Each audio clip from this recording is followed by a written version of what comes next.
From being a concept in China, to becoming the best friend of your favorite K-pop artists, to becoming a household name around the globe, Labubu has come a long way. In 2024, Labubu Collectibles outsold the PlayStation 5 in unit sales in China. Let that sink in. A tiny vinyl figure, often under 4 inches tall, costs more than a gaming console on the resale market. While the world is battling inflation, thousands are fighting over small boxes of plastic they don't even know the contents of.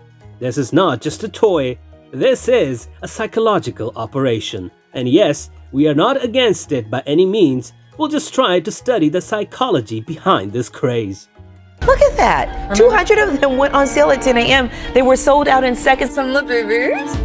Oh my god, stop! Why are you so cute? I think I bought everything that I possibly could at the time, and it has given me so much joy. I've collected a bunch of Labubus and been experiencing some weird phenomena in my house. Welcome to Sleuthing Scams, and today we'll be talking about the Labubu Scam. But before we get down to business, kindly hit that subscribe button. From a street shop in Beijing to becoming the ultimate obsession of collectors worldwide, Labubu's journey is the stuff of legends. But behind this fairy tale lies a business model so cleverly manipulative, it blurs the lines between genius marketing and psychological exploitation. And while Pop Mart might not be running a direct scam, the way they've structured their empire sure feels like one, especially for unsuspecting buyers who believe they're investing in art but end up with nothing but regret. Let's rewind. Meet Wang Ning, a corporate strategist with no animation background, no art pedigree, and certainly no trust fund. In 2005, he opened a general shop in Beijing, selling everything from DVDs to hairbands. No niche, no focus, no success. But in 2007, a trip to Hong Kong changed his life. He stumbled upon the blind box toy trend and instantly knew this wasn't just play, it was business. From that moment, Ning became obsessed. He hired designers, researched consumer psychology, and built a creative assembly line of emotion-based marketing. By 2010, he launched Pop Mart, and his first real hit was the Pucky series. It wasn't just a toy, it was a social status. People lined up outside shops like it was Black Friday. Some resold rare toys for 10 times their original price. And Ning realized this wasn't just about toys anymore. This was about desire. Then came the Golden Goose. In collaboration with Kassing Lung, a Belgian illustrator known for his surreal art, Pop Mart launched the Monsters series. Among them stood one creature with jagged teeth, quirky eyes, and a mischievous smile, Labubu. It was love at first sight. In Korea, K-pop idols like BTS, Blackpink, and EXO began showcasing their Labubu collections. Social media influencers flaunted super rare editions like they were Cartier bracelets. People didn't just want Labubu, they needed it. In 2024, Pop Mart generated $1.9 billion in revenue. A huge chunk of that came from the Labubu series. But here's the scammy part. Pop Mart's business runs primarily on blind boxes. You pay anywhere between $10 to $25 for a box, but have no clue which figure you'll get. Want the super rare Labubu astronaut? Well, your chances are around 1 in 144.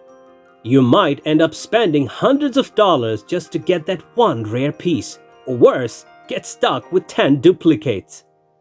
This is where psychology kicks in. People chase the dopamine hit.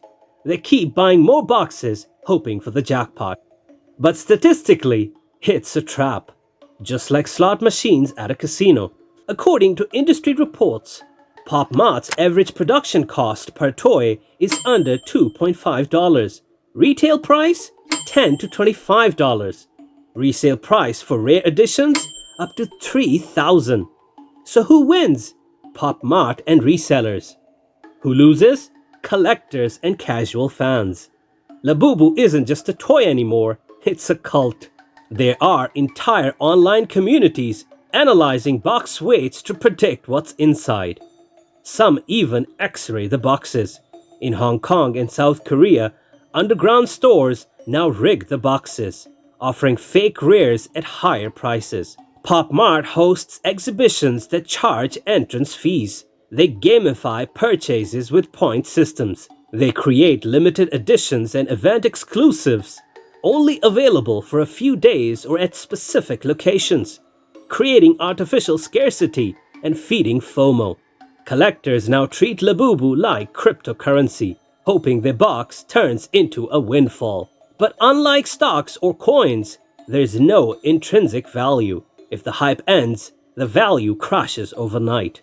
To get one rare Labubu, you might spend over $250. Compare that to the PS5, a $499 console with guaranteed functionality, resale demand, and long-term entertainment value. Even NFTs at the height of their hype offered more transparent rarity odds. Blind boxes are deliberately vague. The thrill is not knowing, and that thrill, well, that's what keeps you poor. Labubu is now a global craze. Pop Mart is present in 23 countries, over 800 physical stores worldwide, collaborations with Nike, COS, and even luxury brands. But the fever has cracks. In 2023, Pop Mart stock plunged by 40% in the Hong Kong Stock Exchange due to declining sales in Europe. Critics argue that the blind box model is unsustainable long-term. Once collectors grow tired or broke, the empire could collapse like Beanie Babies or Pokemon cards in the early 2000s. Let's be honest, Pop Mart isn't running a legal scam. You get what you pay for, a toy, but it's a psychological scam based on exploiting dopamine cycles, artificial scarcity, cult-like marketing, low manufacturing costs with high resale fantasies. They aren't selling toys, they're selling addiction. And the more you fall in love with Labubu, the more you lose touch with logic. It's cute, it's collectible, but is it worth it? At the end of the day, the Labubu phenomenon teaches us one thing. Modern scams don't always look like Nigerian princes or Ponzi schemes. Sometimes they come in the form of smiling monsters in mystery boxes, waiting for you to fall in love with the thrill, not the product.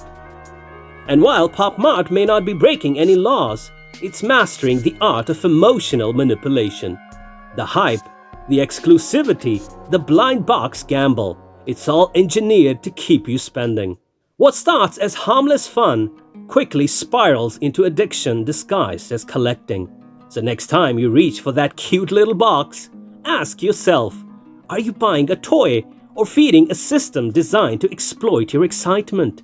In a world where value is often manufactured, Labubu stands as a reminder that even the most innocent-looking things can carry the most calculated intentions. Be a fan, but don't be fooled. So is Labubu a scam? Well, not by law, but maybe by design. And with that, it's time for us to call it a day. Subscribe to our channel and don't forget to click the bell icon.